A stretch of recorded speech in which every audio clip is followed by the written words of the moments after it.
नमस्कार बच्चों, online classes में आपका हार्दिक स्वागत है। तो देखो बच्चों, हम बात कर रहे थे एक्सरसाइज 5 की, क्लास 10th एक्सरसाइज 5 चल रही है। तो इसमें मैंने आपको 5.2 के उदाहरण करवा दिए थे। उम्मीद है बच्चों आपने एक्सरसाइज 5.2 की होगी। जो इंपॉर्टेंट क्वेश्चन है, जो नहीं आ रहे होंगे, वो मैं आपको करवा रहा हूँ। देखो इसमें क्वेश्चन नंबर 1 और 2 आपने कर लिया होगा। क्वेश्चन नंबर 3 करवा देता हूँ बच्चों। देखो क्वेश्चन नंबर 3 क्या कह रहा है, यदि समांतर श्रेणी का 6वां तथा 17वां पद क्रमशः 19 तथा 41 है। किसी समांतर श्रेणी का 6वां पद, तो हमने ले लिया A6। छठा पद कौन सा है बेटा इसका? छठा पद 19 तथा 17वां पद कौन सा है बच्चों? 41 है।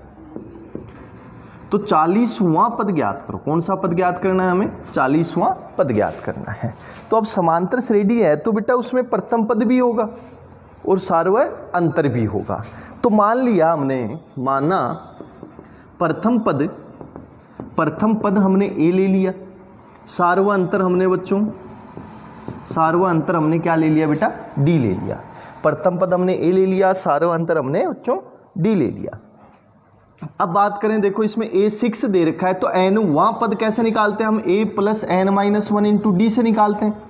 व्यापक पद n वां पद, तो A6 19 है, तो A6 कैसे बनेगा? 6वां पद कैसे बनेगा बच्चों? n की जगह हम क्या लेंगे? 6, तो A + 6 - 1 5 D बन गया। ठीक है। A17 यानी 17वां पद निकालें, तो A + 17 - 1 16 D बन गया। अब ये A + 5D किसके बराबर है बच्चों? A + 5D बराबर हो गया 19 और A + 16D किसके बराबर हो गया? 41। ये दो समीकरण बन गए। हमें A और D का मान चाहिए। तो देखो A और D, इन दोनों समीकरण को हम हल करें तो हल कैसे करेंगे? इसमें से इसको घटा दूं, माइनस कर दूं, तो माइनस करेंगे तो नीचे वाले सारे पद माइनस के हो जाएंगे। ये माइनस, ठीक है। तो ये कट गया।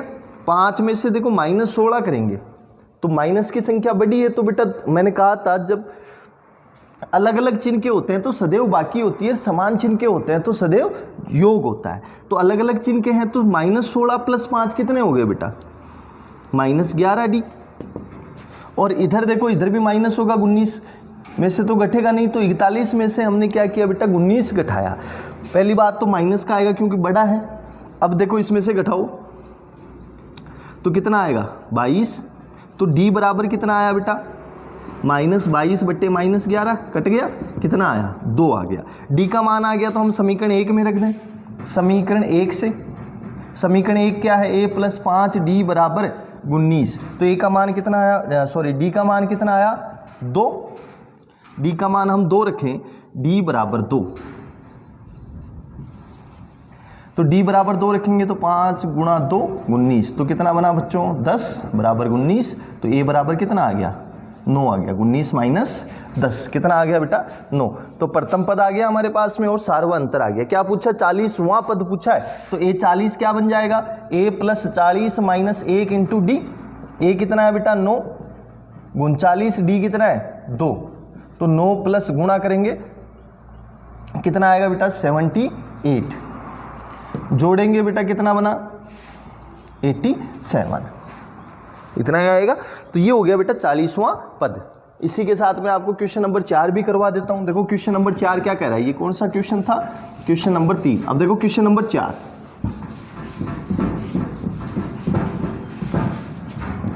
5.2 का क्वेश्चन नंबर 4 देखो क्या कह रहा है। किसी समांतर श्रेणी के तीसरे और 9वें पद क्रमशः 4 और -8 है, तो कौन सा पद शून्य होगा?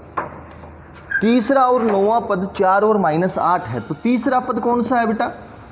-4 और 4 है। तीसरा पद तो 4 दे रखा है और 9वां पद -8 दे रखा है। जो 9वां पद है वो कितना है? -8। अब कह रहा है कि इसका कौन सा पद शून्य है? कौन सा पद शून्य है? तो हमने मान लिया बच्चों इसका कि भाई n वां पद शून्य है। n वां पद शून्य है, हमने मानना है। ये क्या किया बेटा? मानना। तो हमें क्या निकालना है बेटा? n निकालना है। क्या निकालना है? n। तो इसके लिए हमें देखो क्या करना पड़ेगा। प्रथम पद माने हम, प्रथम पद A हो गया, सार्वय अंतर हमने ले लिया बच्चों D। वो का वही सवाल है जो इससे पहले हमने किया है क्वेश्चन नंबर 3। तो देखो इसमें A3 दे रखा है, तो A3 कैसे निकलेगा बच्चों, A3 बराबर A plus n minus 3 minus 1 into d, तो A प्लस 2D, और ये किसके बराबर आ रहा होगा बेटा, 4 के बराबर। ये समीकरण 1 हो गया। ऐसे ही हम A9 निकालें, 9वां पद निकालें, तो 9वां पद कैसे आएगा, A plus 9 minus 1 into D, और ये क्या बन रहा है बेटा, देखो A plus 8D equal to कितना बेटा, -8। ये समीकरण 2 यही आएगा। अब देखो इसमें से हम इसको हल करें तो समीकरण 2 क्या है, A प्लस 8D बराबर -8 है, और A प्लस 2D बराबर कितना है, 4। हल करेंगे तो बेटा माइनस कर दे, बाकी ये बाकी हो गई, ये बाकी हो गई, तो A से A तो कट गया, 8 में से 2 गया बच्चों 6D, ये जुड़ जाएंगे बेटा, देखो दोनों माइनस के हैं तो इसी चिन्ह में जुड़ जाएंगे, तो कितना बना, -12, तो D बराबर आ गया बच्चों -2। समीकरण 1 में रख दें, समीकरण 1 से, समीकरण 1 क्या है, A प्लस 2D बराबर 4 है, तो यहाँ से देखो A निकालना है हमें, D कितना आया बच्चों, -2, तो ये बना A माइनस 4 इक्वल टू 4, तो A बराबर कितना आया बेटा, 8 आया।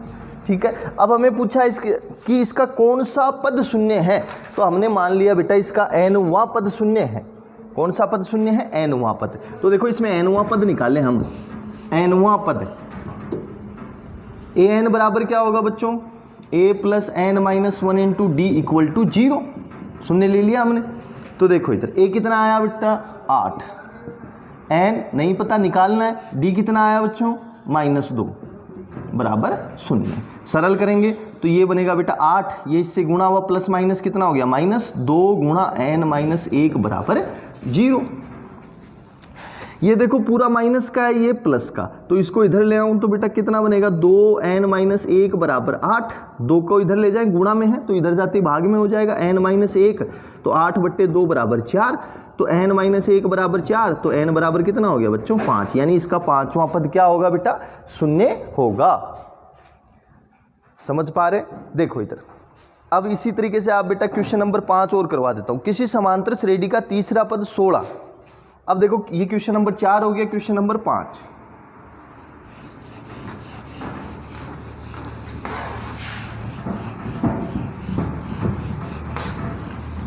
क्वेश्चन नंबर 5 क्या कह रहा है, किसी समांतर श्रेणी का, क्वेश्चन नंबर 5, किसी समांतर श्रेणी का तीसरा पद 16 है और 7वां पद 5वें पद से 12 अधिक है। किसी समांतर श्रेणी का तीसरा पद कितना है बच्चों, 16। तीसरा पद तो हमें दे रखा है 16, और 7वां पद है वो 5वें पद से 12 अधिक है। 7वां पद 5वें पद से 12 अधिक है, ये इस ऑलरेडी 12 अधिक है, यानी इसमें 12 जुड़ा हुआ है, तो ये इसके बराबर कब होगा, जब बेटा इसमें 12 जोड़ दें हम 5वें पद में। भाई 7वां पद 5वें पद से 12 अधिक है, तो 5वें पद में आप क्या कर दो बेटा, 12 जोड़ दो, तब ये क्या हो जाएगा, इस 7वें पद के बराबर हो जाएगा। ठीक है, तो समांतर श्रेणी ज्ञात करो। हमें करना क्या है बच्चों, समांतर श्रेणी ज्ञात करनी है। तो हमने मान लिया, माना प्रथम पद समांतर श्रेणी का प्रथम पद A और सार्वअंतर D है। प्रथम पद A ले लिया, सार्वअंतर हमने बच्चों D ले लिया। तो देखो A3 कैसे बनेगा, A3 की बात करूं तो A3 बराबर A plus 3 minus 1 into D, यानी ये बन गया A3 बराबर A प्लस 2D, और ये किसके बराबर है बच्चों, 16 के। तो A plus 2D equal to हो गया बच्चों 16, समीकरण नंबर 1। A7 निकालूं, A7 क्या बनेगा, आप तो सीधा निकाल सकते हो आप, A प्लस 7 माइनस 1 यानी 6D। A5 क्या बनेगा बच्चों, A प्लस 4D। ठीक है, तो इस समीकरण में रखें तो A प्लस 6D बराबर A प्लस 4D प्लस 12, यही आएगा। तो देखो A से A कट गया, 4D को इधर लाऊं तो 6D माइनस 4D बराबर 12, तो कितना बना, 2D बराबर 12, तो D बराबर आ गया बच्चों 6। D कितना आ गया बेटा, 6 आ गया। D का मान 6 आ गया, तो अब देखो हमें A निकालना है, तो समीकरण 1 से, समीकरण 1 से बात करें तो A प्लस 2D बराबर 16 है, D का मान 6 आ गया। तो देखो A प्लस 2D कितना आया, 6 बराबर कितना है बेटा, 16। समीकरण 1 में देख लो a + 2d बराबर 16 है, d का मान 6 आ गया, तो a + 12 बराबर 16, तो a कितना आया 16 - 12 बराबर 4, तो a बराबर आ गया बच्चों 4। ठीक है, अब समांतर श्रेणी बात करें, समांतर श्रेणी, तो समांतर श्रेणी प्रथम पद क्या आया 4। अब 4 में क्या जोड़ू बेटा, सार्वं अंतर 6 जोड़ू तो कितना बना 10, फिर इसमें 6 जोड़े तो कितना बनेगा बच्चों 16, फिर इसमें 6 जोड़े कितना बनेगा बच्चों 22। तो इस तरीके से चलती जाएगी समांतर श्रेणी। ठीक है, क्वेश्चन नंबर 6 की बात करूं तो बेटा ऐसे कैसे क्वेश्चन हम उदाहरण करवाया मैंने, दो संख्याओं का करवाया। ये है क्वेश्चन नंबर जो 7 है, सॉरी 6 है, उसमें हमें 3 अंकों वाली संख्याएं लेनी है जो 7 से विभाजित हो। तो 3 अंकों की सबसे छोटी संख्या कौन सी होगी बेटा 100, और सबसे बड़ी संख्या कौन सी होगी 999। 100 में बेटा 7 का भाग नहीं जाता है, तो किस में जाएगा बेटा 7 का भाग, आप देख सकते हो। ठीक है, ऐसे ही 105 में जाएगा, तो 105 सबसे छोटी संख्या हो गई। तो इस तरीके से कर लोगे। क्वेश्चन नंबर 7 करवा देता हूँ, क्वेश्चन नंबर 7 भी मैंने करवाया हुआ है उदाहरण, क्वेश्चन नंबर 7 और करवा देता हूँ। देखो इधर,